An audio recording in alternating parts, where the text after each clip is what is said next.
નમસ્કાર વિદ્યાર્થી મિત્રો, હું છું કૈલાશ પ્રજાપતિ। આપણે આગલા લેક્ચરમાં જોયું કે સંભાવના ચેપ્ટરના જેટલા પણ ઉદાહરણ હતા એ આપણે બધા જ જોયા હતા, બધાની ગણતરી સાથે સમજણ પડે એ રીતે આપણે જોયા।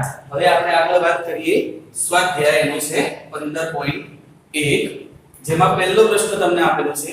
આગળ આપણે બધી જ જે ડિસ્કસ વાત કરી છે એના ઉપરથી આખા સ્વાધ્યાયના બધા જ પ્રશ્નો તમે સરળતાથી ગણી શકશો। જેમાં આપણે વાત કરીએ, પહેલો પ્રશ્ન છે કે નીચેના વિધાનો પૂર્ણ કરો। એમાં પહેલો પ્રશ્ન તમને આપેલો છે કે ઘટના E ની સંભાવના પ્લસ ઘટના E નહીં તેની સંભાવના, એ બંનેનો સરવાળો કેટલો થાય? તો આપણે આગળ વાત કરી છે કે કોઈ પણ ઘટના હોય અને ઘટના ન હોય એટલે કે એની પૂરક ઘટના, તો એનો સરવાળો કેટલો થાય છે? તો આપણને ખ્યાલ છે કે ઘટના અને ઘટના નહીં એટલે કે એની પૂરક ઘટના, તેનો સરવાળો કેટલો થાય છે? તો કે 1 થાય છે। આપણે લખતા જ હતા કે P of E કોઈ પણ ઘટના છે એની પૂરક ઘટના થશે probability of E bar is equal to 1, બરાબર છે। તો અહીંયા જવાબ તમારો કેટલો આવશે? તો કે 1 આવશે, બરાબર છે। આગળ વાત કરીએ પ્રશ્ન નંબર 2, તો કે ઉદ્ભવી ન શકે તેવી ઘટનાની સંભાવના ખાલી જગ્યા છે અને આવી ઘટના છે એને શું કહીશું? તો આપણને ખ્યાલ છે કે કોઈ પણ ઘટના ઉદ્ભવી ન શકે એટલે કે અશક્ય ઘટના છે। આપણે આગળ વાત કરી હતી સૂર્યના ઉગવાની, તો કે સૂર્ય ક્યાં ઉગે છે? તો કે પૂર્વમાં ઉગે છે। તો એની પૂરક ઘટનાની વાત કરીએ તો શું થાય? તો કે સૂર્ય પૂર્વમાં ઉગતો નથી, બરાબર છે। પણ અહીંયા આપણે વાત શું કરવાની છે કે ઉદ્ભવી ન શકે એટલે કે અશક્ય ઘટના છે। તો અશક્ય ઘટનાની સંભાવના શું થશે? તો કે 0 થશે। અને આવી ઘટના જે છે એ ઘટનાને આપણે શું કહીશું? તો કે અશક્ય ઘટના, બરાબર છે। એના એ જ રીતે આગળ વાત કરી કે ચોક્કસપણે ઉદ્ભવતી ઘટનાની સંભાવના, તો આપણને ખ્યાલ જ છે કે આ શક્ય ઘટના હશે, તો એ શક્ય ઘટનાની સંભાવના શું હોય? તો કે 1 હોય। તો આવી ઘટનાને આપણે શું કહીશું? તો આપણે શક્ય ઘટના ની જગ્યાએ આપણે કહીશું ચોક્કસ ઘટના પણ કહી શકીશું, બરાબર છે। તો અહીંયા શું આવશે જવાબ તમારો? ચોક્કસ ઘટના, બરાબર। આગળ વાત કરીએ કે પ્રયોગની તમામ મૂળભૂત એટલે કે પ્રાથમિક ઘટનાઓની સંભાવનાનો સરવાળો ખાલી જગ્યા છે। અહીંયા વાત છે મૂળભૂત ઘટનાની વાત છે। અહીંયા મૂળભૂત ઘટના એટલે શું? તો કે ઘટના પ્રયોગનું એક જ પરિણામ દર્શાવતી હોવી જોઈએ। એટલે આપણે દાખલા તરીકે વાત કરીએ તો આપણે સિક્કો ઉછાળીએ છીએ, તો સિક્કો ઉછાળીશું તો એનું પરિણામ આવવાની શક્યતા એક જ છે, કાં તો છાપ આવશે કાં તો કાંટો આવશે। હવે આપણે વાત કરીએ કે જો સિક્કો છાપ દર્શાવે છે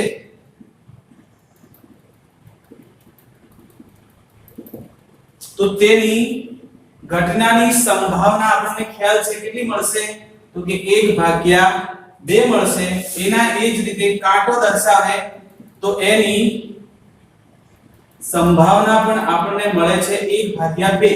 અને જ્યારે આ દરેક અલગ અલગ ઘટના જે મળી આપણને આ બંને, અને એનો જો તમે સરવાળો કરો છો તો આપણને ખ્યાલ છે કે 1/2 પ્લસ 1/2 તો તમારો જવાબ શું આવશે? તો કે 1 આવશે। તો અહીંયા યાદ રાખીશું કે પ્રયોગની તમામ મૂળભૂત ઘટનાઓની સંભાવનાનો સરવાળો કેટલો થશે? તો કે 1 જ થશે।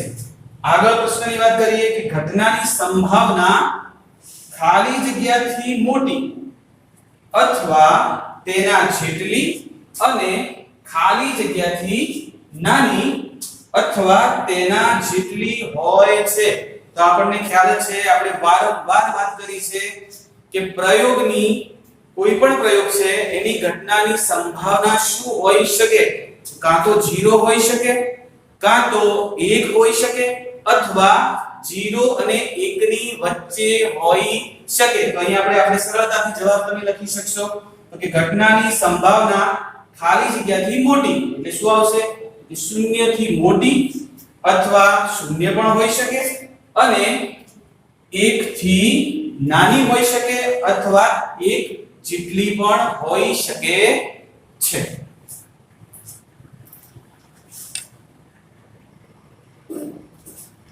આગળ વાત કરીએ પ્રશ્ન નંબર 2. નીચે આપેલ પૈકી કયા પ્રયોગના પરિણામો સમસંભાવી છે તે સમજાવો. પહેલા તો આપણે એ વાત કરી લઈએ કે સમસંભાવી કોને કહેવાય. તો સમસંભાવીની વ્યાખ્યા એવી હતી કે પ્રયોગના પરિણામો જે આપણને મળે છે એ પરિણામોની જો સંભાવના છે એ સમાન મળતી હોય તો તે બધી જ ઘટનાઓ સમસંભાવી ઘટનાઓ કહીશું. બરાબર છે? તો અહીંયા આપણે પહેલો પ્રશ્ન જે છે પ્રયોગ કયો છે એનો? તો કે ડ્રાઈવર કાર ચાલુ કરવાનો પ્રયત્ન કરે છે અને એના પરિણામ કયા મળે છે? તો કે કાર ચાલુ થાય છે અથવા ચાલુ નથી થતી. હવે અહીંયા વિચારવાનું છે આપણે કે આ પરિણામ જે છે એ સમસંભાવી છે કે નહીં. અહીંયા એક વાત કરીએ આપણે કે કારનો હાલત જે કાર છે એની હાલતની અહીંયા કોઈ ચર્ચા કરવામાં આવી નથી. કાર ચાલુ હાલતમાં છે કે બંધ હાલતમાં છે. બરાબર છે? હવે કારની વાત કરીએ તો કાર તો બરાબર છે ધારો કે, તો એની અંદર બેસનાર જે ડ્રાઈવર છે એ પહેલી જ વાર બેઠેલો શીખાઉ ડ્રાઈવર છે કે કોઈ પારંગત ડ્રાઈવર છે? આની પણ અહીંયા ચર્ચા કરવામાં આવેલી નથી. તો અહીંયા જો કાર વ્યવસ્થિત હાલતમાં હશે તો પહેલા જ ટ્રાય ચાલુ થઈ શકે છે, પરંતુ જો કાર બંધ હાલતમાં પડી હોય તો પહેલા પ્રયત્ને ચાલુ થઈ શકતી નથી. તો અહીંયા પરિણામો જે તમારા છે એ સમસંભાવી થશે નહીં. તો અહીંયા તમે શું લખીશો કે અહીંયા પરિણામ સમસંભાવી નથી. બરાબર છે? આગળ બીજા પ્રશ્નની વાત કરીએ તો એનો પ્રયોગ છે ખેલાડી બાસ્કેટબોલને તાકીને મારવાનો પ્રયત્ન કરે છે. તમે ઘણા બધા વિદ્યાર્થીઓ એવા હશો કે જેમણે બાસ્કેટબોલ પ્રિય હશે. અહીંયા એની જ વાત કરવામાં આવી છે. તો એનું પરિણામ શું મળે છે? તો કે તે બોલને બાસ્કેટમાં નાખે છે અથવા તે બાસ્કેટબોલની અંદર જતો નથી એટલે કે ચૂકી જાય છે. તો અહીંયા વાત કરીએ તો આની અંદર પણ કારના જેવી જ રીતે વિચારો તમે તો કે ખેલાડી કેવો છે એની ચર્ચા કરવામાં આવી નથી. જો ખેલાડી પારંગત હશે, જે ઘણા વર્ષોથી ઘણા ટાઈમથી બાસ્કેટબોલ રમતો હશે, તો એના પહેલા જ પ્રયત્ને એવું પણ બની શકે કે બાસ્કેટની અંદર બોલ જતો રહે, અથવા તો એવું પણ બની શકે કે બાસ્કેટબોલની અંદર બોલ જાય નહીં. તો અહીંયા પણ પરિણામ તમારા સમસંભાવી થશે નહીં. સમસંભાવી થશે નહીં. બરાબર છે? આગળ ત્રીજા પ્રશ્નની વાત કરીએ તો એનો પ્રયોગ છે અહીંયા શબ્દ જ સમજો ખાલી તમે કે ખરા ખોટા. ખરા ખોટા પ્રશ્નનો જવાબ આપવાની કસોટી આપવામાં આવી છે. અહીંયા કોઈ પણ વ્યક્તિ હોઈ શકે, એને ખાલી જવાબ એટલો જ આપવાનો છે હા અથવા ના, એટલે કે સાચું અથવા ખોટું. આની અંદર બે શક્યતાઓ રહેલી છે. પ્રશ્ન શું થશે? કાં તો સાચો પડશે કાં તો ખોટો પડશે. અહીંયા જો કુલ પરિણામ આપણને બે મળશે. કયા? તો કે સાચો પ્રશ્ન અથવા તો ખોટો પ્રશ્ન. કુલ પરિણામ બે થયા. અહીંયા સાચો પ્રશ્ન થશે એની જો સંભાવના આપણે શોધો તો તમને મળે છે 1/2 અને એના એ જ રીતે જો ખોટા પ્રશ્નની તમે સંભાવના શોધો તો એનો પણ જવાબ તમને કેટલો મળશે? 1/2. તો અહીંયા બંનેની સંભાવના તમને કેવી મળે છે? સમાન મળે છે. માટે આપણે એવું કહી શકીએ કે આ પ્રયોગના જે પરિણામ છે એ કેવા હશે? તો કે સમસંભાવી હશે. બરાબર છે. આગળ પ્રશ્ન જુઓ. પ્રયોગ કયો છે તો કે બાળક જન્મ્યું છે. હવે આપણને ખ્યાલ જ છે કે બાળક જન્મે તો કોણ હોઈ શકે? કાં તો બાબો હોઈ શકે અથવા તો બેબી હોઈ શકે. બરાબર છે. તો અહીંયા બે જ શક્યતાઓ રહેલી છે. કઈ? કાં તો બાબો કાં તો બેબી. જો તમે બાબાની સંભાવના શોધો, બાબો જન્મ્યો હશે તે ઘટનાની તમે સંભાવના શોધો તો તમને મળશે 1/2. એના એ જ રીતે જો તમે બેબી હોવાની સંભાવના શોધશો તો એ પણ તમને મળશે 1/2. તો અહીંયા બંનેની સંભાવના સમાન મળે છે, માટે તમે કહી શકશો કે આ પરિણામ પણ કેવા છે તો કે સમસંભાવી છે. બરાબર.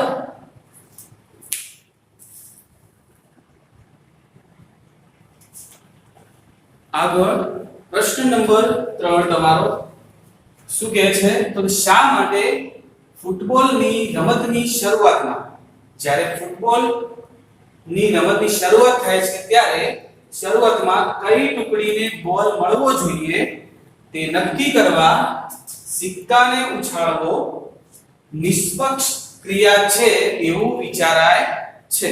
તો અહીંયા વાત કરીએ તો જ્યારે સિક્કાને ઉછાળવામાં આવે છે ત્યારે કયા બે પરિણામ મળે છે આપણને ખ્યાલ છે. કાં તો એ સિક્કા પર છાપ મળશે અથવા તો કાંટો મળશે. અને અહીંયા ફૂટબોલની રમતની જ્યારે શરૂઆત થાય છે ત્યારે બે ખેલાડી એટલે કે બે ટુકડીના બે પ્રતિનિધિ સામે હોય છે અને સિક્કો ઉછાળવામાં આવે છે. તો અહીંયા જ્યારે આપણે સિક્કો ઉછાળીએ છીએ ત્યારે કાં તો એ સિક્કા પર છાપ આવી શકે છે અથવા તો એના ઉપર કાંટો આવી શકે છે. આ બંને ઘટનામાંથી કોઈ પણ એક જ પરિણામ આપણને મળે છે. એટલા માટે આપણે એવું કહી શકીએ કે સિક્કાને ઉછાળવો એ એક નિષ્પક્ષ ક્રિયા છે અને બંને ઘટના કેવી થશે તો કે સમસંભાવી થશે. કારણ તો કે સિક્કાને જ્યારે ઉછાળીએ છીએ ત્યારે છાપ મળવાની સંભાવના પણ 1/2 આવે છે અને કાંટો મળવાની પણ સંભાવના 1/2 આવે છે. બરાબર છે. આગળ વાત કરીએ તો કે નીચેનામાંથી કયો વિકલ્પ, અહીંયા તમને 4 વિકલ્પ આપેલા છે અને એવું કહેવામાં આવ્યું છે કે ઘટનાની સંભાવના શું ન હોઈ શકે એની વાત છે. આપણને પહેલા તો એ ખ્યાલ જ છે કે કોઈ પણ ઘટનાની સંભાવના કાં તો 0 હશે કાં તો 1 હશે અથવા 0 અને 1 ની વચ્ચે હોઈ શકે છે. બરાબર. અહીંયા આપણે ચારે ચાર વિકલ્પની વાત કરીએ તો પહેલો વિકલ્પ છે આપણા પાસે 2/3. એનો જવાબ આપણને 0.6 પાછળ 6 મળશે. બરાબર. અહીંયા તમે જોશો કે આ જવાબ તમારો શું દર્શાવે છે તો કે -1.5. આપણને એ વસ્તુ ખબર જ છે કે સંભાવના શું હોઈ શકે તો 0 અથવા 1 અથવા 0 અને 1 ની વચ્ચે. તો અહીંયા આ વિકલ્પ છે એ આપણી જે શરત છે એની અંદર સમાવેશ થતો નથી, એટલે કે ઋણ શક્યતા રહેલી નથી. અહીંયા તમે જોશો કે 15% છે તો એને આપણે ફેરવીશું તો 15/100 થશે અને અહીંયા 0.15 એ તમારો જવાબ આવે છે. તો આનો પણ સમાવેશ તમારી અંદર થાય છે, આનો પણ થાય છે, 0.7 એનો પણ થઈ શકે છે, પણ અહીંયા ઋણ જે દર્શાવે છે એ શક્યતા રહેલી નથી. તો આપણને ખ્યાલ આવી ગયો છે કે ઘટનાની સંભાવના શું ન હોઈ શકે તો કે કોઈ પણ ઋણ સંખ્યા હોઈ શકે નહીં. આગળ પ્રશ્ન નંબર 5 ની વાત કરીએ તો કે જો પ્રોબેબિલિટી ઓફ ઇવેન્ટ એટલે કે કોઈ પણ ઘટનાની સંભાવના 0.05 હોય તો ઈ નહીં એટલે કે એની પૂરક ઘટના એની સંભાવના શું થશે તો આપણને ખ્યાલ જ છે કે કોઈ પણ ઘટના અને એની પૂરક ઘટના એની સંભાવનાનો સરવાળો શું થાય છે તો કે 1 થાય છે. તો આપણા પાસે સૂત્ર છે તો કે P of E એની પૂરક ઘટના એટલે કે E નહીં એની સંભાવના એટલે કે P of E બાર એના બરાબર તમારો 1 આવશે. અહીંયા તમને P of E તમને આપેલા છે એટલે કે 0.05 પ્લસ P of E બાર બરાબર 1. અહીંયા 0.05 છે જેને આપણે બરાબરની પેલી બાજુ લઈ જઈશું એટલે એ થશે ઋણ થશે, તો કે p of e બાર બરાબર 1 માઈનસ 0.05 માટે અહીંયા તમે જો બાદબાકી કરશો તો તમારો જવાબ આવશે 0.95. તો અહીંયા તમને ઘટના e નહીં તેની સંભાવના 0.95 એટલે કે 0.95 મળે છે.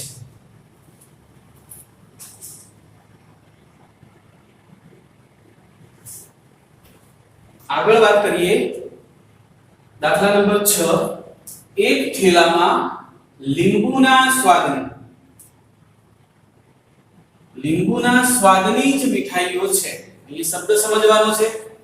માલિની છે, થેલામાં જોયા વગર એક મીઠાઈ બહાર કાઢે છે. હવે આપણે શોધવાનું શું છે? તો તે મીઠાઈ નારંગીના સ્વાદની મીઠાઈ હોય એની સંભાવના શોધવાની કહેલું છે. અને બીજો પ્રશ્ન છે કે લીંબુના સ્વાદની મીઠાઈ હોય તેની સંભાવના કેટલી છે. અહીંયા ફરી પ્રશ્ન આપણે વાંચીશું કે એક થેલામાં લીંબુના સ્વાદની જ મીઠાઈઓ છે. અહીંયા મીઠાઈ થેલાની અંદર કેટલી છે એનો ઉલ્લેખ કરવામાં આવેલ નથી. તો અહીંયા આપણે ધારી લઈશું, ધારો કે થેલામાં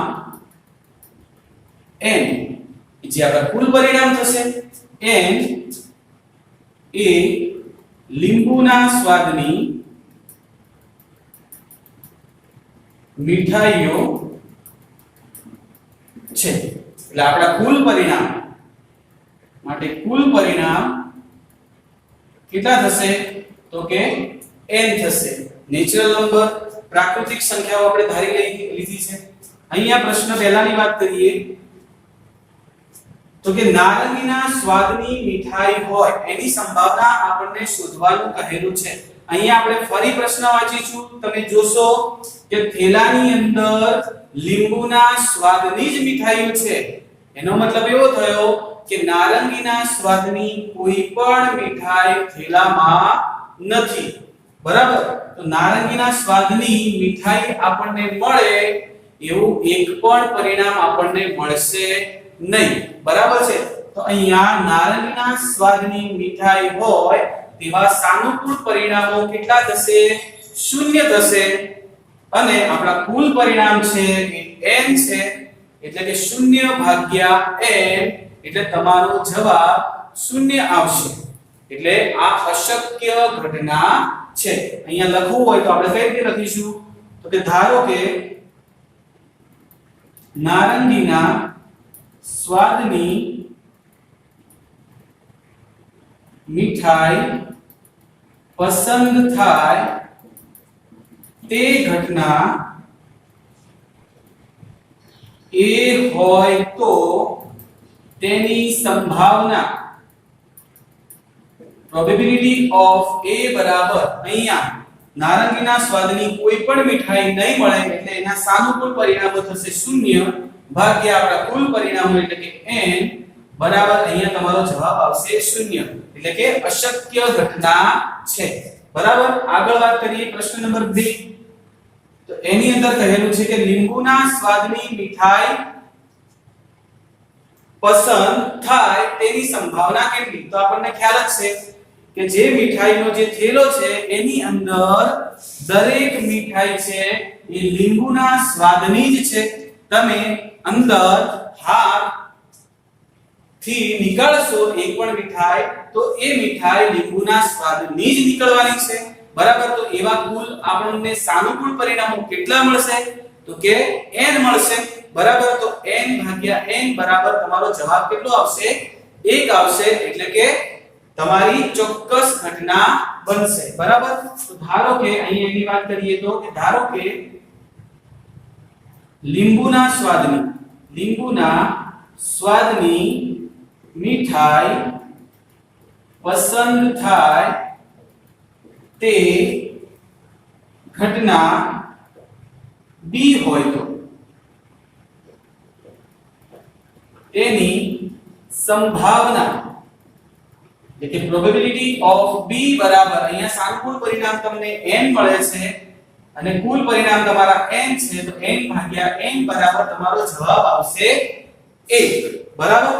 આગળ પ્રશ્ન નંબર 7 ની વાત કરીએ આપણે તો કે આપેલ છે કે ત્રણ વિદ્યાર્થીઓના સમૂહમાં ત્રણ વિદ્યાર્થીઓ છે એમાંથી બે જ વિદ્યાર્થીઓની અહીંયા વાત કરવામાં આવેલી છે એટલે આપણે કુલ પરિણામ 3 છે એવું વિચારીશું નહીં। અહીંયા પ્રશ્ન આગળ શું કહે છે તો કે ત્રણ વિદ્યાર્થીઓના સમૂહમાં બે વિદ્યાર્થીઓનો જન્મદિવસ સમાન હોય તેની સંભાવના તમને આપેલી છે। અહીંયા આપણે ધારી લઈએ ધારો કે ઘટના કઈ છે તો કે બે વિદ્યાર્થીઓનો જન્મદિવસ આપણે આવું ઉદાહરણ આગળ જોયું જ છે બરોબર। તો બે વિદ્યાર્થીઓનો જન્મદિવસ સમાન ન હોય તે ઘટના એ હોય તો તેની સંભાવના તમને આપેલી છે કેટલી તો કે પ્રોબેબિલિટી ઓફ a બરાબર 0.992 જે આપેલ છે બરાબર। હવે આગળ શોધવાનું શું કહ્યું છે તો કે બે વિદ્યાર્થીઓનો જન્મદિવસ સમાન હોય અહીંયા તમને સંભાવના આપેલી છે સમાન ન હોય એની બરાબર। તો અહીંયા સમાન હોય એટલે કે એની પૂરક ઘટનાની તમને સંભાવના શોધવાનું કહેલું છે બરાબર। તો અહીંયા p ઓફ a બરાબર તમને આપેલું છે અને p ઓફ a બાર તમારે શોધવાનો છે બરાબર। તો અહીંયા લખીએ આપણે તો કે p of a plus p of a બાર બરાબર 1 જે આપણને પરિણામ ખબર જ છે। અહીંયા p ઓફ a બરાબર તમને આપેલા છે જે 0.992 છે પ્લસ p ઓફ a બાર બરાબર 1 0.992 બરાબર ની બીજી બાજુ જશે એટલે માઈનસ થશે તો કે p ઓફ a બાર બરાબર 1 માઈનસ 0.992 અહીંયા તમે બાદબાકી કરશો તો તમારો જવાબ આવશે 0.008 બરાબર। તો અહીંયા જે તમને સંભાવના મળી છે એ સંભાવના કઈ હશે તો કે બે વિદ્યાર્થીઓનો જન્મદિવસ સમાન હોય તેની સંભાવના તમને અહીંયા 0.008 મળે છે।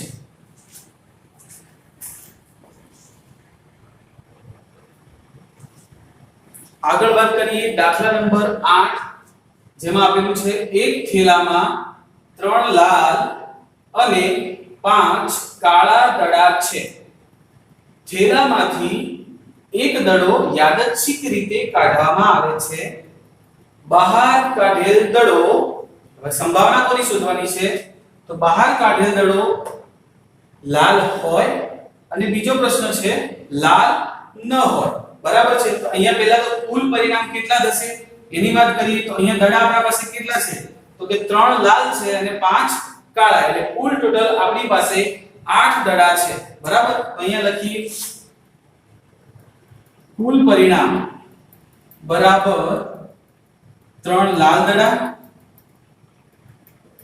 પ્લસ 5 કાળા દડા બરાબર કુલ ટોટલ 8 દડા થશે જે આપણા કુલ પરિણામ થશે। અહીંયા પ્રશ્ન પહેલો શું છે તો કે દડો કેવો હોય લાલ હોય। અહીંયા પહેલાનો ઉકેલની વાત કરીએ આપણે તો ધારો કે લખીએ આપણે ધારો કે પસંદ થયેલ દડો લાલ હોય તે ઘટના એ હોય તો તેની સંભાવના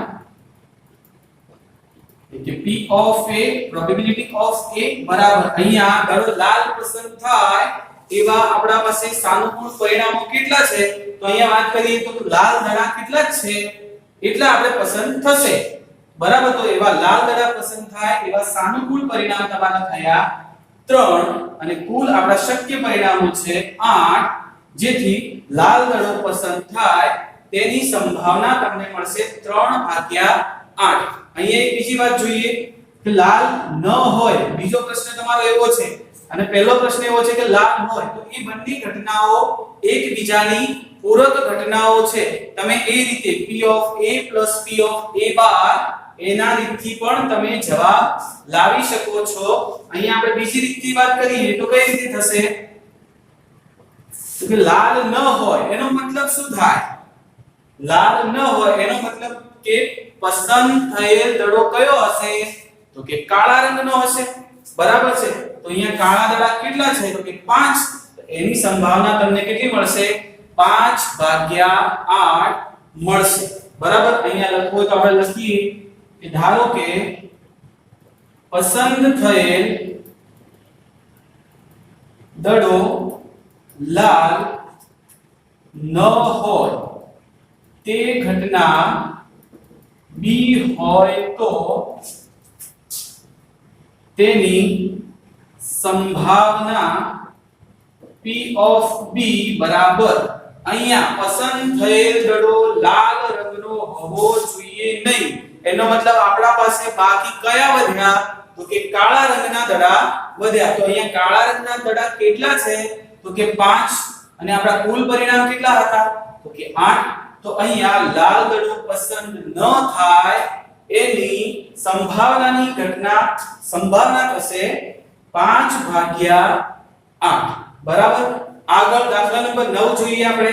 તો કે એક પેટીમાં 5 લાલ લખોટી, 8 સફેદ લખોટી અને 4 લીલી લખોટીઓ છે. બરાબર. તો અહીંયા આપણે લખીશું પહેલા કુલ પરિણામ. તો કે કુલ પરિણામ કેટલા થશે આપણા પાસે? 5 લાલ લખોટી પ્લસ 8 સફેદ લખોટી પ્લસ 4 લીલી લખોટી. બરાબર. તો આપણી પાસે 5 ને 8 13 અને 4 17 કુલ લખોટી આપણા પાસે થશે. બરાબર છે. એમાં આપણા પાસે પહેલો પ્રશ્ન છે કે પસંદ થયેલ જે બહાર કાઢેલી લખોટી છે એ લાલ રંગની હોય. આપણને ખ્યાલ છે કે આપણા પાસે લાલ લખોટી કેટલી છે? તો કે 5. તો અહીંયા લખોટી લાલ બહાર નીકળશે એવા સાનુકૂળ પરિણામો આપણા પાસે થશે 5. બરાબર. તો અહીંયા ધારો કે પહેલા પ્રશ્નની વાત કરીએ આપણે. ધારો કે પસંદ થયેલ લખોટી લાલ હોય તે ઘટના A હોય તો તેની સંભાવના P of A એટલે કે probability of A બરાબર ચલો લાલ લખોટી પસંદ થાય તેવા સાનુકૂળ પરિણામ આપણા પાસે છે 5 અને આપણા પાસે કુલ પરિણામ છે 17. તો અહીંયા તમને જવાબ મળી જશે લાલ લખોટી પસંદ થાય તેની સંભાવના 5/17 થશે. એના એ જ રીતે વાત કરીએ બીજી ઘટનાની. તો ધારો કે પસંદ થયેલ લખોટી સફેદ હોય તે ઘટના B હોય તો તેની સંભાવના P of B બરાબર ચલો અહીંયા સફેદ લખોટી. તો સફેદ લખોટી કેટલી છે? એટલે કે સફેદ લખોટી પસંદ થાય તેવા સાનુકૂળ પરિણામો કેટલા છે? તો કે 8 છે. અને આપણા પાસે કુલ શક્ય પરિણામો આપણા કુલ પરિણામ કેટલા છે? તો કે 17 છે. બરાબર. તો અહીંયા 8/17 જવાબ મળે છે જે પસંદ થયેલ લખોટી સફેદ રંગની હશે તેની સંભાવના દર્શાવે છે. બરાબર.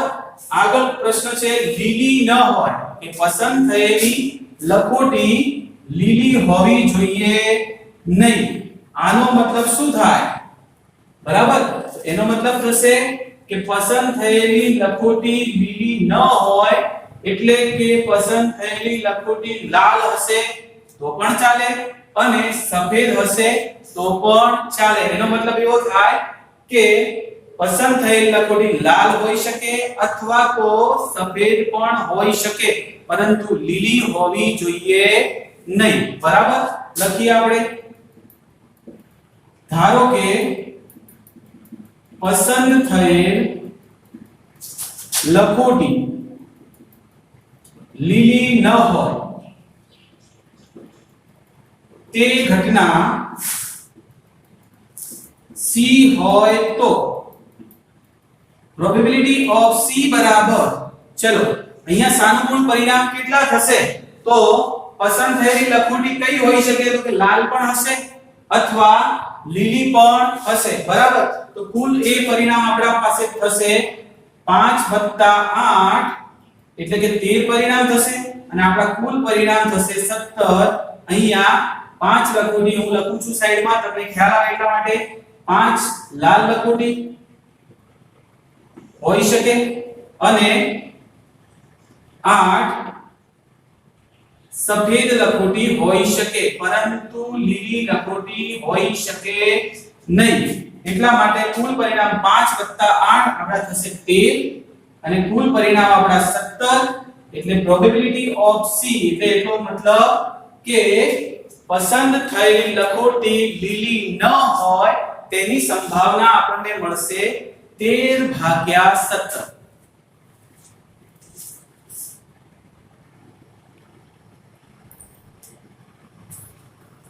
આગળ વાત કરીએ દાખલા નંબર 10, જેમાં આપેલું છે એક ગલ્લામાં 50 પૈસાના 100 સિક્કા છે, રૂપિયા 1 ના 50 સિક્કા છે, રૂપિયા 2 ના 20 સિક્કા આપેલા છે અને રૂપિયા 5 ના 10 સિક્કા છે.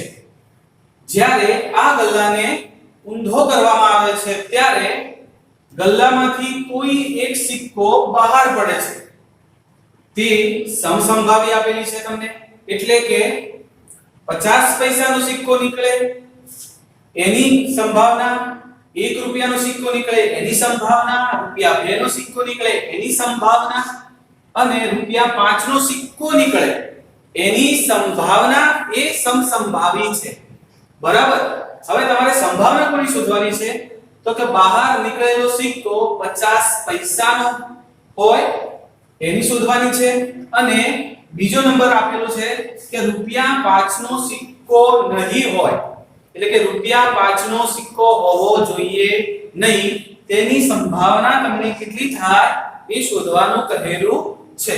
બરાબર, અહીંયા આપણે પહેલા કુલ પરિણામ શોધીશું. તો કે કુલ પરિણામ કેટલા થશે? તો અહીંયા શું આપેલું છે? તો કે 50 પૈસાના 100 સિક્કા છે આપણા પાસે. તો 100 સિક્કા 50 પૈસાના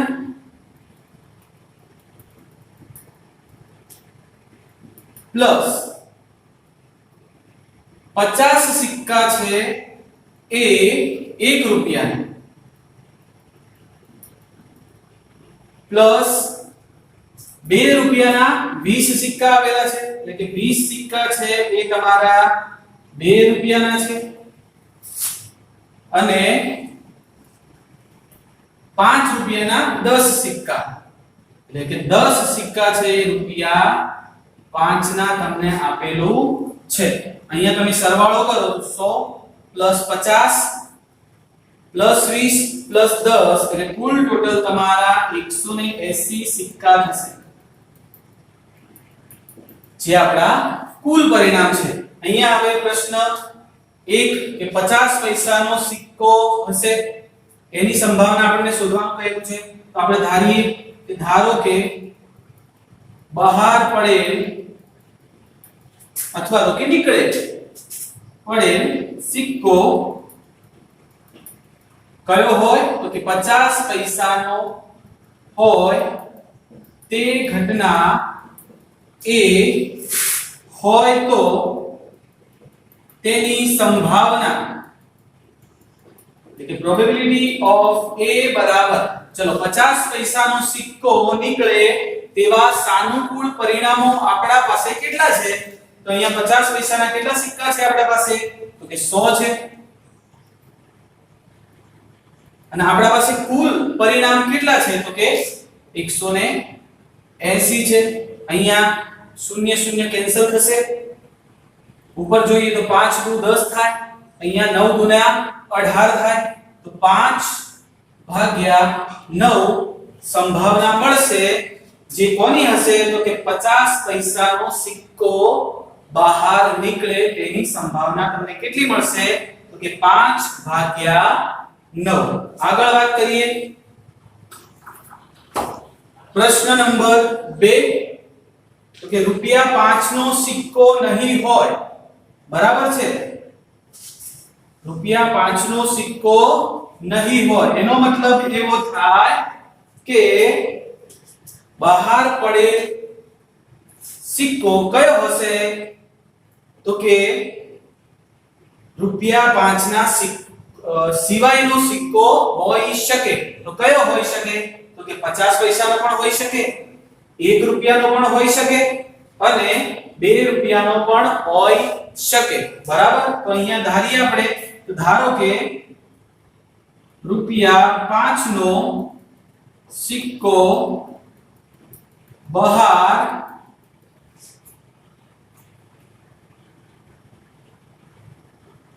ન પડે તે ઘટના B હોય તો તેની સંભાવના પ્રોબેબિલિટી ઓફ B બરાબર, ચલો 5 નો સિક્કો બહાર ન પડે એનો મતલબ એવો થાય કે એ સિક્કો કયો હશે તો કે 50 પૈસાનો, 50 પૈસાનો હોઈ શકે, 1 રૂપિયાનો પણ હોઈ શકે અને 2 રૂપિયાનો પણ હોઈ શકે. તો 50 પૈસાના સિક્કા આપણા પાસે કેટલા છે તો કે 100 છે. 1 રૂપિયાના સિક્કા કેટલા છે તો કે 50 છે અને 2 રૂપિયાના સિક્કા કેટલા છે તો કે 20 છે, બરાબર. અને આપણા કુલ પરિણામ કેટલા છે તો કે 180. અહીંયા ઉપર આપણે સરવાળો કરીશું તો આપણને જવાબ મળશે 170 અને નીચે તમારા 180, અહીંયા 0 0 કેન્સલ થશે તો પ્રોબેબિલિટી ઓફ B બરાબર તમારો જવાબ મળશે 17 ભાગ્યા 18 જે તમને દર્શાવે છે કે ₹5 નો સિક્કો નહીં હોય તેની સંભાવના તમને મળે છે 17 ભાગ્યા 18. તમે આ પ્રશ્નનો જવાબ પૂરક ઘટનાની રીતે પણ શોધી શકો છો, બરાબર છે. આગળ વાત કરીએ દાખલા નંબર 11 તો કે ગોપી પોતાના માછલી ઘર માટે, ઘરમાં ગોપીને માછલી ઘર છે એના માટે દુકાનમાંથી માછલી ખરીદે છે, એના ઘરે લઈ જવી હશે, બરાબર છે ને. તો દુકાનદાર મોટી ટાંકીમાંથી એને એક માછલી યાદચ્છિક રીતે પસંદ કરે છે અને બહાર નીકળે છે. આ ટાંકીમાં રહેલી માછલીઓની અંદર 5 નર માછલી છે અને 8 માદા માછલી છે અને એની અંદરથી દુકાનદાર એક માછલી બહાર નીકળે છે. હવે આપણે સંભાવના કોની શોધવાની છે તો કે બહાર કાઢેલ માછલી એ કઈ હોવી જોઈએ તો કે નર માછલી હોય તેની સંભાવના તમને શોધવાનું કહેલું છે. તો અહીંયા વાત કરીએ, પહેલા આપણા પાસે એવું હોવું જોઈએ કે કુલ પરિણામ આપણા પાસે કેટલા છે. તો અહીંયા લખીએ આપણે કે કુલ પરિણામ બરાબર આપણી પાસે 5 નર માછલી પ્લસ 8 માદા માછલી, બરાબર. આપણા પાસે કુલ ટોટલ 13 માછલી થશે. 5 નર માછલી છે અને 8 માદા માછલી છે એટલે કુલ ટોટલ આપણા પાસે 13 માછલીઓ થશે. 8 + 5 એટલે કે 13. હવે બહાર કાઢેલ માછલી આપણે સંભાવના કઈ શોધવાની છે તો બહાર કાઢેલ જે માછલી છે એ કઈ હોવી જોઈએ તો કે નર હોવી જોઈએ. તો આપણે ધારીએ કે ધારો કે બહાર કાઢેલ માછલી નર હોય તે ઘટના A હોય તો તેની સંભાવના પ્રોબેબિલિટી ઓફ A બરાબર, ચલો અહીંયા જુઓ તો નર માછલી બહાર નીકળે એવા સાનુકૂળ પરિણામો કેટલા છે? તો અહીંયા આપણા પાસે નર માછલી કેટલી છે? તો 5, તો એ એના સાનુકૂળ પરિણામો થશે. અને આપણા કુલ પરિણામો કેટલા છે? તો કે 13. તો માછલી બહાર નીકળે છે એ નર હોય તેની સંભાવના કેટલી આપણને મળે છે? તો કે 5/13.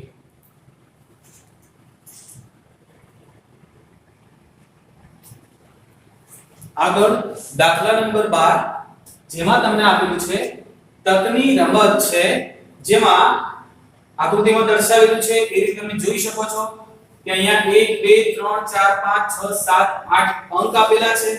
અહીંયા એક તમને કાળા રંગથી એક તીર દર્શાવવામાં આવ્યું છે.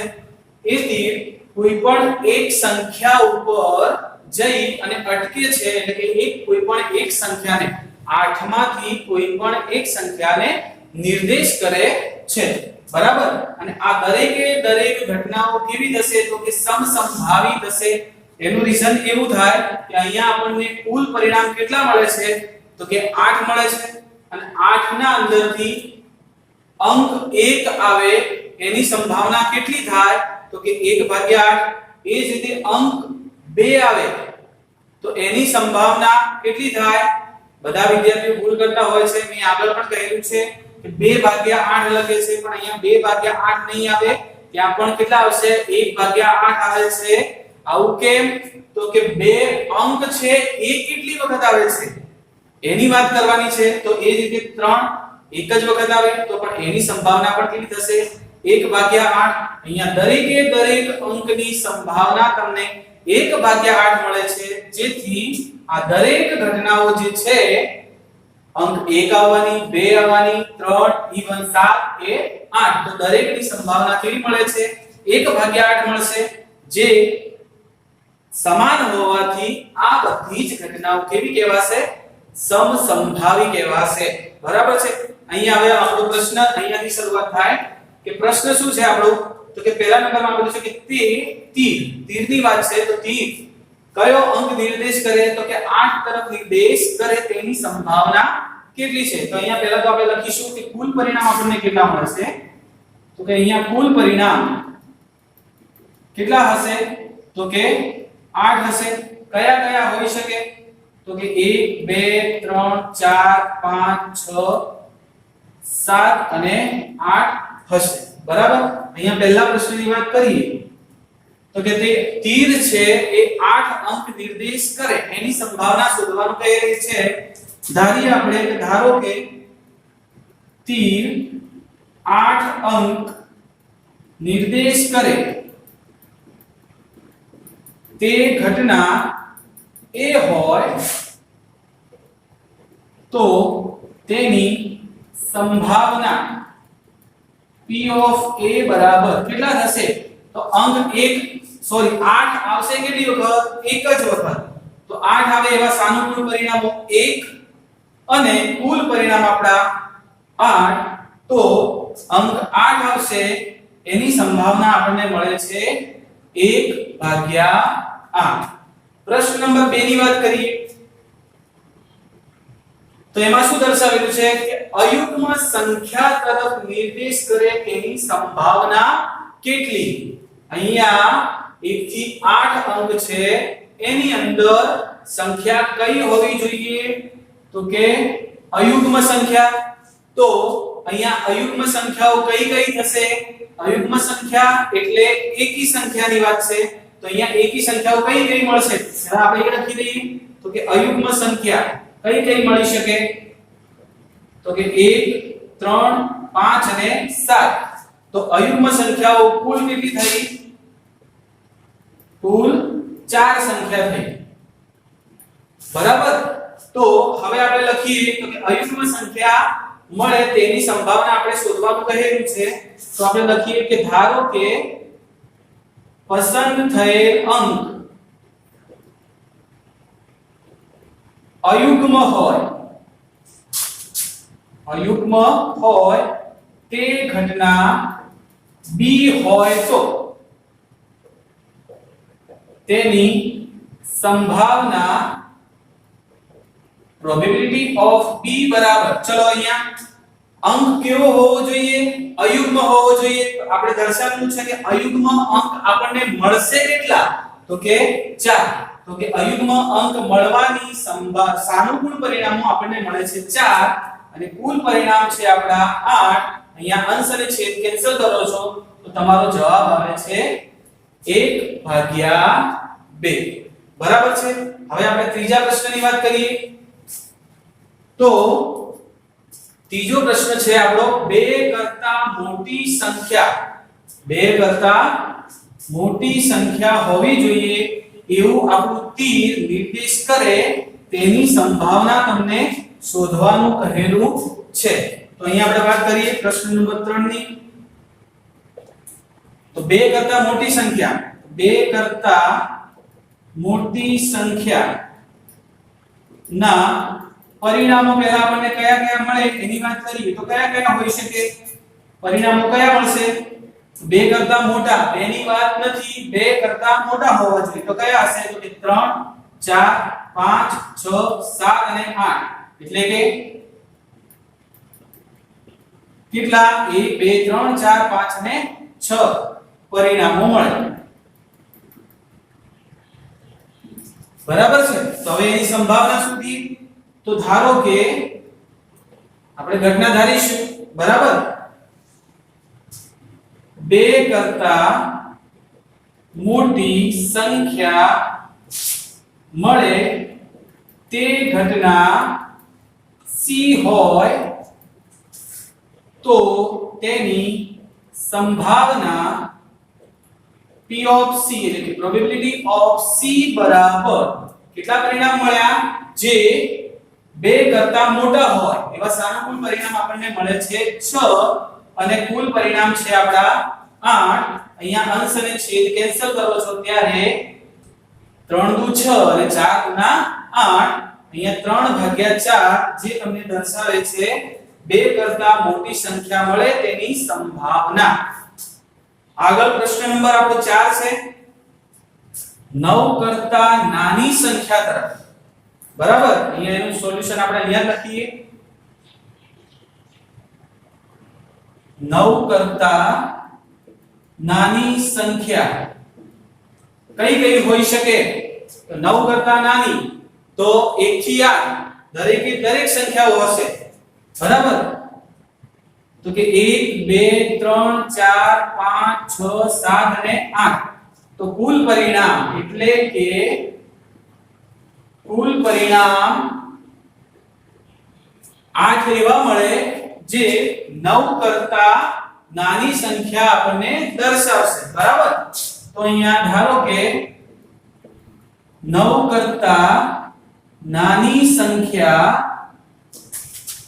પસંદ થાય તે ઘટના D હોય તો તેની સંભાવના P of D બરાબર અહીંયા આપણને કુલ કેટલા પરિણામ મળે છે? તો કે 8 પરિણામ એવા મળે છે એટલે કે દરેકે દરેક પરિણામ 8 એ 8 પરિણામ જે 9 કરતા નાની સંખ્યા દર્શાવે છે.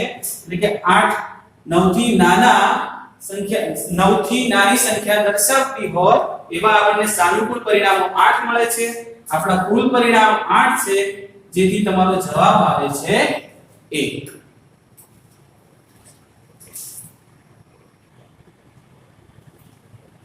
આગળ વાત કરીએ દાખલા નંબર 13 જેમાં આપેલું છે પાસાને એકવાર ફેંકવામાં આવે છે. આપણને ખ્યાલ છે કે પાસાને જ્યારે એક વખત ફેંકવામાં આવે છે ત્યારે કુલ પરિણામ આપણને 6 મળે. બરાબર? કયા? તો 1 2 3 4 5 અને 6 આપણે આગળ વાત કરી છે. એમાં 3 આપણને ઘટનાઓની સંભાવના શોધવાનું કહેલું છે. જેમાં અવિભાજ્ય સંખ્યાઓ હોય, 2 અને 6 વચ્ચેની હોય અને છે અયુગ્મ સંખ્યા મળવાની સંભાવના. બરાબર? પહેલા આપણે કુલ પરિણામ લખીએ. કુલ પરિણામ 6 મળશે. કયા કયા હશે? તો 1 2 3 4 5 અને 6 બરાબર। અહીંયા પહેલી ઘટનાની વાત કરી તો કે અવિભાજ્ય સંખ્યા હોય બરાબર। તો અહીંયા આપણે લખી પહેલા તો કે અવિભાજ્ય સંખ્યાઓ કઈ હોય, અવિભાજ્ય સંખ્યા કઈ કઈ હશે આની અંદરથી તો કે 2 હશે, 3 હશે અને બીજી 5 હશે। આ કઈ રીતે અવિભાજ્ય સંખ્યા પહેલા તો કોને કહેવાય તો જે સંખ્યાના અવયવ એ સંખ્યા પોતે જ હોય અને બીજો અવયવ એક એ તટસ્થ સંખ્યા, આ બે અવયવ સિવાય બાકીના બીજા કોઈ અવયવ ના હોય તો એવી સંખ્યાને શું કહીશું આપણે અવિભાજ્ય સંખ્યા। તો અહીંયા જોશો આપણે તો કે 1 2 3 4 5 6 છે, એમાં 1 એ ગુણાકારની દ્રષ્ટિએ તટસ્થ સંખ્યા છે એટલે એનો અવિભાજ્ય સંખ્યાની અંદર સમાવેશ થશે નહીં। તો બીજી કઈ બાકી વળી તો કે 2 છે, 3 છે અને 5 છે જે તમારી અવિભાજ્ય સંખ્યાઓ મળે છે। અહીંયા જો પહેલી ઘટના જે છે અવિભાજ્ય સંખ્યા હોય એની ઘટના ધારો કે આપણે a ધારીએ તો તેની સંભાવના આપણને શું મળશે તો કે પ્રોબેબિલિટી ઓફ a બરાબર અહીંયા અવિભાજ્ય સંખ્યા મળે તેવા પરિણામ સાનુકૂળ પરિણામ આપણને 3 મળે છે, આપણા કુલ પરિણામ 6 થાય છે એટલે આનો જવાબ તમારો આવે છે 1/2। બીજો પ્રશ્ન છે 2 અને 6 વચ્ચેની સંખ્યા, 2 અને 6 વચ્ચેની સંખ્યા કઈ કઈ મળશે આપણે 2 અને 6 વચ્ચેની, એનો મતલબ એવો થાય 2 અને 6 લેવાના નથી તો એના વચ્ચેની કઈ સંખ્યા આવશે તો કે 3 આવે, 4 આવે અને 5 આવે બરાબર, જે 2 અને 6 વચ્ચેની સંખ્યાઓ છે। અહીંયા જો 2 અને 6 વચ્ચેની સંખ્યા મળે એવી ઘટના ધારો કે b હોય અને જો એની સંભાવના આપણે શોધવી હોય તો 2 અને 6 વચ્ચેની સંખ્યા કઈ હોય એવા સાનુકૂળ પરિણામ આપણને કેટલા મળે છે 1 2 અને 3, કુલ ટોટલ 3 પરિણામ અને આપણા કુલ પરિણામ 6। તો અહીંયા પણ તમને જવાબ મળે છે 1/2। આગળ પ્રશ્ન નંબર 3 એની વાત કરીએ આપણે તો કે અયુગ્મ સંખ્યા મળવાની સંભાવના આપણે આગળ પણ જોયું બરાબર। તો અયુગ્મ સંખ્યા અહીંયા 1 થી 6 ની અંદર કઈ કઈ મળશે અયુગ્મ સંખ્યા કઈ કઈ મળશે આપણને તો કે 1 3 અને 5 આ ત્રણ સંખ્યાઓ આપણને એવી મળશે 1 થી 6 ની અંદર કે જે અયુગ્મ સંખ્યા હશે। જો અયુગ્મ સંખ્યા મળે તે ઘટના ધારો કે c હોય તો તેની સંભાવના એ પણ 3/6 બરાબર 1/2 તમારો જવાબ આવશે। ખ્યાલ આવી જ ગયો છે બધાને। હવે આગળ દાખલા નંબર 14 આપણે સમજી લીધું છે કે કુલ ટોટલ પત્તા કેટલા હોય તો 52 હોય છે। એની અંદર આપણે દરેક પત્તાની આગળના લેક્ચરની અંદર દરેકની વાત આપણે કરેલી જ છે। અહીંયા આપણા પાસે કુલ પરિણામ કેટલા થશે પહેલા પ્રશ્ન જોઈ લઈએ તો કે સરખી રીતે ચીપેલા 52 પત્તાની ટોકડીમાંથી એક પત્તું કાઢવામાં આવે છે। હવે આપણને અહીંયા 6 પ્રશ્ન અલગ અલગ પૂછ્યા છે। એની અંદર પહેલો પ્રશ્ન છે લાલ રંગનો રાજા હોવો જોઈએ, બીજો પ્રશ્ન છે મુખ મુદ્રા વાળું પત્તું એટલે કે ચિત્ર વાળું પત્તું, શબ્દ સમજવાનો છે યાદ રાખજો, મુખ મુદ્રા વાળું પત્તું એટલે કે ચિત્ર વાળું પત્તું। ત્રીજા નંબરમાં છે લાલ રંગનું મુખ મુદ્રા વાળું પત્તું એટલે એનો મતલબ એવો થયો કે લાલ રંગના પત્તા પણ કયા ચિત્ર વાળા હોવા જોઈએ એની વાત છે। ચોથા નંબરમાં છે લાલનો ગુલામ હોય, પાંચમું કાળીનું પત્તું હોય અને છઠ્ઠો પ્રશ્ન છે ચોકટની રાણી મેળવવાની સંભાવના તમારે શોધવાની છે। અહીંયા પહેલા વાત કરીએ તો કે કુલ પરિણામ આપણા થશે 52 અહીંયા પહેલો પ્રશ્ન જોઈએ તો કે લાલ રંગનો રાજા મળે તેની સંભાવના શોધો। પહેલા આપણને ખ્યાલ જ છે કે કુલ રાજા કેટલા હોય તો કે 4 હોય। કયો તો એક લાલનો હોય, એક ફૂલીનો હોય, એક ચોકટનો હોય અને એક કાળીનો હોય. આમ કુલ રાજા કેટલા હશે? 4. પણ એમાંથી આપણે કયા જોઈએ તો કે લાલ રંગનો રાજા. લાલનો નહીં પણ લાલ રંગનો.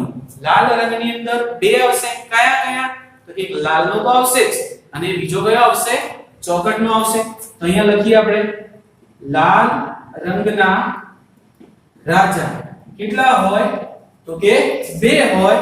બે કયા હોય? તો કે લાલનો હોય અને ચોકટનો. બરાબર છે? અહીંયા લાલ રંગનો રાજા પસંદ થાય તે ઘટના તમારી A હોય તો તેની સંભાવના P of A એટલે કે probability of A બરાબર કેટલી થશે? તો કે લાલ રંગના રાજા પસંદ થાય તેવા સાનુકૂળ પરિણામ આપણને મળે છે 2 અને આપણા કુલ પરિણામ છે 52, જેથી તમારો જવાબ આવશે 1/26. બરાબર? આગળ પ્રશ્ન નંબર 2. પસંદ થયેલું પત્તું કેવું હોવું જોઈએ? તો કે મુખ મુદ્રા વાળું હોવું જોઈએ. હવે આપણને ખ્યાલ છે કે મુખ મુદ્રા એટલે શું? તો કે ચિત્ર વાળું પત્તું. આપણને ખ્યાલ છે કે ચિત્ર વાળા એટલે કે આપણે લખીએ મુખ મુદ્રા વાળા. મુખ મુદ્રા વાળા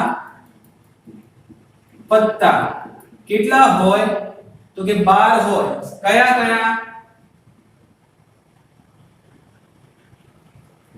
ગુલામ 4 હોય,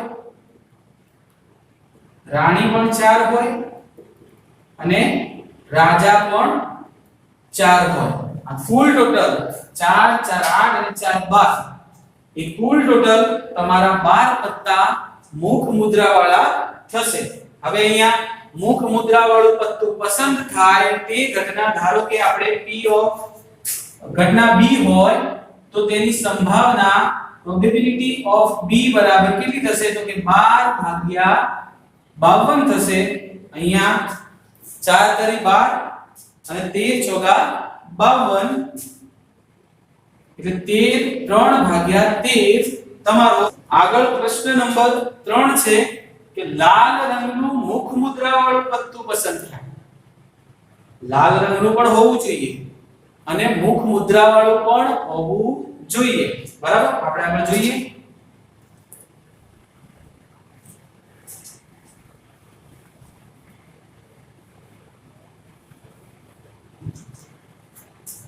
લાલ રંગના કુલ પત્તા. લાલ રંગના પત્તા કેટલા હશે? તો કે 26. કયા? તો કે 13 હશે એ લાલના હશે જેનો રંગ લાલ હશે અને 13 પત્તા ચોકટના હશે એની અંદર પણ 13 એ પણ રંગ કેવો હશે? લાલ હશે. તો લાલ રંગના પત્તા કેટલા થશે? તો કે 26. બરાબર? હવે અહીંયા આપણે શું વાત છે? તો કે લાલ રંગનું પત્તું તો પસંદ થાય પરંતુ કયું હોવું જોઈએ? તો કે એ ચિત્ર વાળું હોવું જોઈએ. તો કે મુખ મુદ્રા વાળું લાલ રંગનું પત્તું એ કેટલા હશે? તો કે જે લાલના હશે કયા કયા? ગુલામ, રાણી અને રાજા. અને એ જ રીતે વાત કરીએ ચોકટના પત્તા, ગુલામ, રાણી અને રાજા.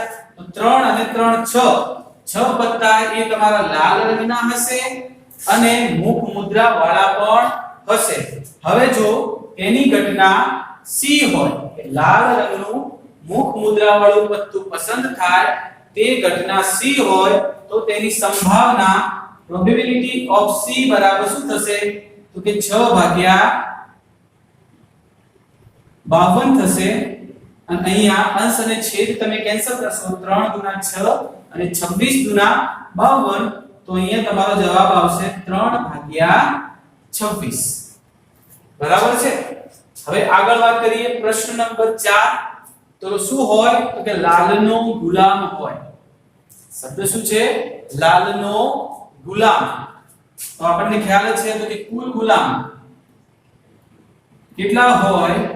તો કે 4 હોય જેમાં લાલનો ગુલામ કેટલા હોય તો કે એક જ હોય લાલના ગુલામ કેટલા હોય છે એક જ હોય છે હવે ધારો કે લાલનો ગુલામ હોય તે ઘટના D હોય તો તેની સંભાવના પ્રોબેબિલિટી ઓફ D બરાબર લાલનો ગુલામ મળે તેવા આપણને સાનુકૂળ પરિણામ કેટલા મળ્યા તો કે 1 મળ્યા કુલ ટોટલ પત્તા આપણા 52 છે માટે લાલનો ગુલામ પસંદ થશે તેની સંભાવના 1/52 આપણને મળે છે આગળ વાત કરીએ પત્તું કાળીનું હોય બરાબર છે તો અહીંયા આપણે વાત કરીએ તો કુલ ટોટલ પત્તા આપણા 52 છે જેમાં કાળીના પત્તા કેટલા હોય છે તો કે 13 હોય છે કાળીના પત્તા કેટલા હોય તો કે 13 હોય છે બરાબર તો હવે ધારો કે 52 પત્તાની ટોકડીમાંથી એક પત્તું યાદચ્છિક રીતે પસંદ કરીએ તે ઘટના E હોય તો તેની સંભાવના એટલે કે પ્રોબેબિલિટી ઓફ E એટલે કે કાળીનું પત્તું પસંદ થાય તેવા સાનુકૂળ પરિણામો આપણને મળે છે 13 અને કુલ પરિણામ આપણા છે 52 માટે પ્રોબેબિલિટી ઓફ E એટલે કે કાળીનું પત્તું પસંદ થાય તેની સંભાવના અહીંયા 13 અને 13 52 એટલે અહીંયા 1/4 તમને એની સંભાવના મળે છે આગળ છેલ્લો પ્રશ્ન ચોકટની રાણી મળવાની સંભાવના ચોકટના પત્તા કેટલા હોય ચોકટના પત્તા કેટલા હોય તો કે 13 હોય અને ચોકટની રાણી કેટલી હોય તેમાં કેટલી હશે તો કે 1 હશે તો ધારો કે ચોકટની રાણી પસંદ થાય તે ઘટના F હોય તો તેની સંભાવના પ્રોબેબિલિટી ઓફ F બરાબર અહીંયા ચોકટની રાણી મળે એવા પરિણામ કેટલા મળે છે આપણને 1 મળે છે અને આપણા કુલ પત્તા છે 52 જેથી ચોકટની રાણી મળવાની સંભાવના આપણને મળશે 1/52